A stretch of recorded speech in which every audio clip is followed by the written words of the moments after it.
प्रिय विद्यार्थियों, मैं doctor Shivshankar Vyas, assistant professor, government law PG college Bikaner.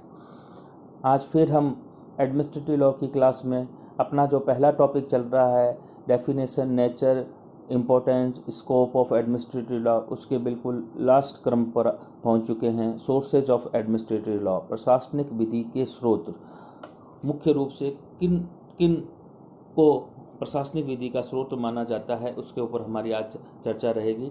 फिर मैं आपको बता दूं कि एक बड़ा प्रश्न पूरा एक साथ हो गया है हमारा, और कुछ साथ साथ में बताया जा रहा हूँ। तो छोटे प्रश्न के रूप में आपसे फिर पूछा जाता है, आप प्रशासनिक विधि के प्रमुख स्रोतों को बताइए। सबसे पहला सोर्स कॉन्स्टिट्यूशन, भारतीय संविधान। भारतीय संविधान जिसे में हमने ब्रह्मा, विष्णु, महेश, विधायिका, कार्यपालिका और न्यायपालिका, यानी कि इन तीनों अंगों का सृजन संविधान के जरिए हो रहा है। इसलिए संविधान किसी भी सब्जेक्ट के लिए पहला सोर्स है। उसी के तहत हम आज चर्चा कर रहे हैं कि पहला जो एडमिनिस्ट्रेटिव लॉ का सोर्स हमारे सामने निकल के आ रहा है वह है भारतीय संविधान। भारतीय संविधान का अनुच्छेद 32 हमारे को प्रदत्त मौलिक अधिकारों की गारंटी प्रदान करता है और कहता है कि इनके अतिक्रमण होने की स्थिति में क्या किया जा सकता है, सुप्रीम कोर्ट में इनके खिलाफ याचिका दायर की जा सकती है। और ऐसा कार्य प्रशासनिक अधिकारियों के आदेश को निरस्त कराने के लिए भी किया जा सकता है। हमने बार बार चर्चा की थी क्या किया जा रहा है कि प्रशासनिक विधि की परिभाषा का लास्ट जो हमारी लाइन है वो क्या कहता है, इन अधिकारियों के विरुद्ध उपलब्ध उपचार भी शामिल है। तो आर्टिकल 32 सुप्रीम कोर्ट और आर्टिकल 226 हाई कोर्ट ये क्या करता है, मूलभूत अधिकारों के अतिक्रमण होने की स्थिति में, ये अतिक्रमण किससे हो सकता है, प्रशासकीय आदेशों कार्यों से भी हो सकता है। तो उनको निरस्त करने के लिए हम अनुच्छेद 32 और 226 में सुप्रीम कोर्ट और हाई कोर्ट में जा सकते हैं। फिर इसी प्रकार से आर्टिकल 136 सुप्रीम कोर्ट एसएलपी को मंजूर करता है, ठीक है, जिससे विशेष इजाज़त से हम क्या कर सकते हैं, किसी रिट को फाइल करके अधिकार की मांग की जा सकती है। ठीक उसी प्रकार से आर्टिकल 299 और 300 के अंतर्गत सरकार के विरुद्ध उनके अधिकारियों द्वारा किए गए अकृत्य और संविदा संबंधी दायित्वों के लिए क्षतिपूर्ति का दावा वहां पर किया जा सकता है। इसकी चर्चा इस एडमिनिस्ट्रेटिव लॉ के बिल्कुल लास्ट में हमारे एक डिटेल टॉपिक के रूप में की जाएगी। टॉर्टियस एंड कॉन्ट्रेक्चुअल लायबिलिटी जो है उसके ऊपर हम विशेष रूप से चर्चा करेंगे, जहां सॉवरेन और नॉन सॉवरेन की चर्चा हमारे यहाँ पर होगी। आर्टिकल 310 और 311 सरकारी कर्मचारियों के संबंध में, उनकी सेवा शर्तों के संबंध में, उनको संरक्षण के बारे में, लोक सेवकों के संरक्षण के बारे में 311 वहाँ पर चर्चा करता है। तो ये भी एक सोर्स के रूप में निकल के आ रहा है। फिर अनेक प्रकार के प्रशासनिक अभिकरणों की संरचना का उल्लेख भी कॉन्स्टिट्यूशन में किया गया है। आर्टिकल 263 के अंतर्गत अंतर्राज्य परिषद का गठन, आर्टिकल 280 के तहत वित्त आयोग का गठन, आर्टिकल 282 के अंतर्गत अंतर्राज्य जल विवाद के निस्तारण हेतु निकाय का गठन, आर्टिकल 315 के अंतर्गत लोक सेवा आयोग का गठन, आर्टिकल 324 में निर्वाचन आयोग का गठन, इन सब का गठन भी कॉन्स्टिट्यूशन के जरिए हो रहा है। तो पहला जो हमारे पास में सोर्स निकल के आ रहा है वह निकल के आ रहा है संविधान। फिर सेकंड हम बात करें सोर्सेस ऑफ एडमिनिस्ट्रेटिव लॉ में, तो परिनियम, एक्ट्स एंड इंस्टीट्यूट्स जो हैं, परिनियमित जो विधि है वह प्रशासनिक विधि का दूसरा प्रमुख स्रोत के रूप में है। ये पद विधायिका द्वारा पास किए गए अधिनियमों और प्रत्यायोजित विधान दोनों को सम्मिलित करता है। क्या कह रहा है कि परिनियम जो शब्द है, एक्ट एंड इंस्टीट्यूट्स की जो हम बात कर रहे हैं, परिनियमित विधि की बात कर रहे हैं, ये क्या है, पहली बात तो ये सेकंड सोर्स है। और ये पद दोनों को शामिल, दो क्या चीजें हो गई, मुख्य रूप से विधि निर्माण करने का कार्य किसका हो गया, विधायिका का। तो विधायिका द्वारा पास किए गए अधिनियम तथा प्रत्यायोजित विधान दोनों को सम्मिलित करता है।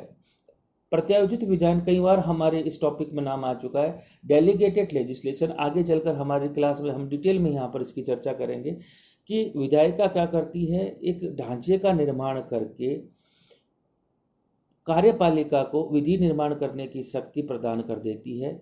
यानी कि जब विधायिका अपने से भिन्न किसी अन्य अंग को विधि निर्माण करने की शक्ति कुछ शर्तों के साथ प्रत्यायोजित करती है और उस संस्था द्वारा या उस अंग द्वारा निर्मित विधायन को हम प्रत्यायोजित विधायन कहते हैं।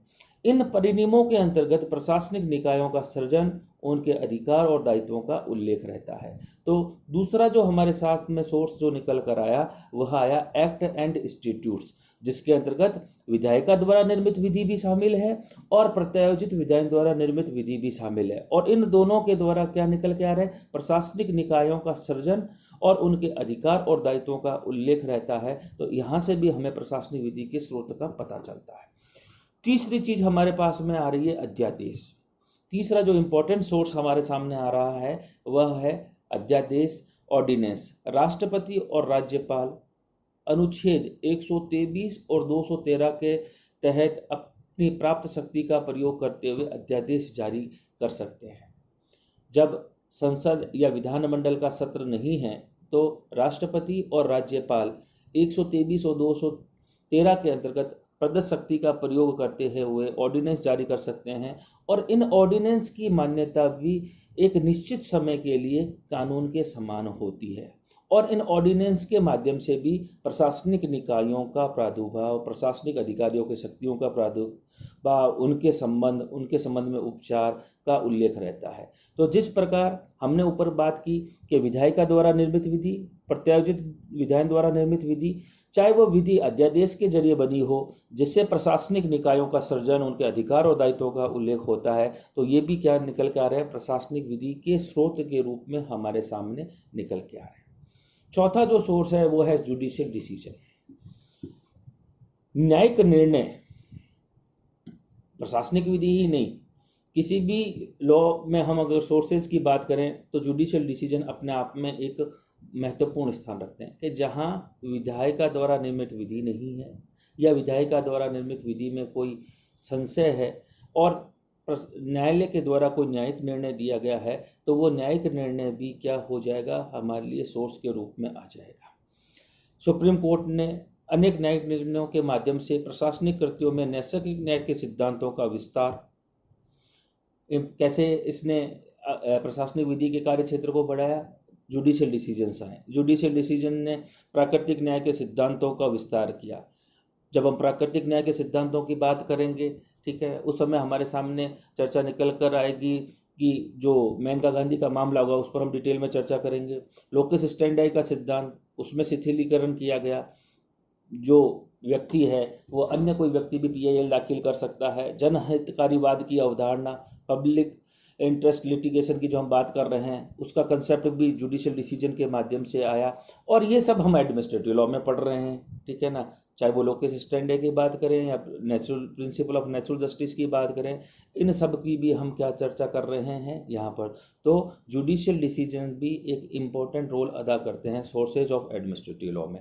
और लास्ट हम जब बात कर रहे हैं डेलीगेटेड लेजिस्लेशन, प्रत्यायोजित विधायन, हम बार बार कर रहे हैं कि राज्य के कार्यों में वृद्धि हुई, स्टेट एक्टिविज्म हुआ, स्टेट एक्टिविज्म के चलते राज्य के तीनों अंगों के कार्यों में वृद्धि हुई। विधायिका के लिए संभव नहीं था कि वह समस्त प्रकार के विधायनों का निर्माण कर सके। विशेषकर तकनीकी मामले जो आज के समय के हमारे सामने आए, साइबर से संबंधित क्राइम है या मिलावट से संबंधित, तस्करी से संबंधित, इन सब के लिए क्या किया गया, विधायिका द्वारा अपनी विधि निर्माण करने की शक्ति मुख्य बातों का निर्माण करते हुए दूसरे अंगों को दी गई और उनके द्वारा निर्मित विधि को हमने प्रत्यायोजित विधायन कहा।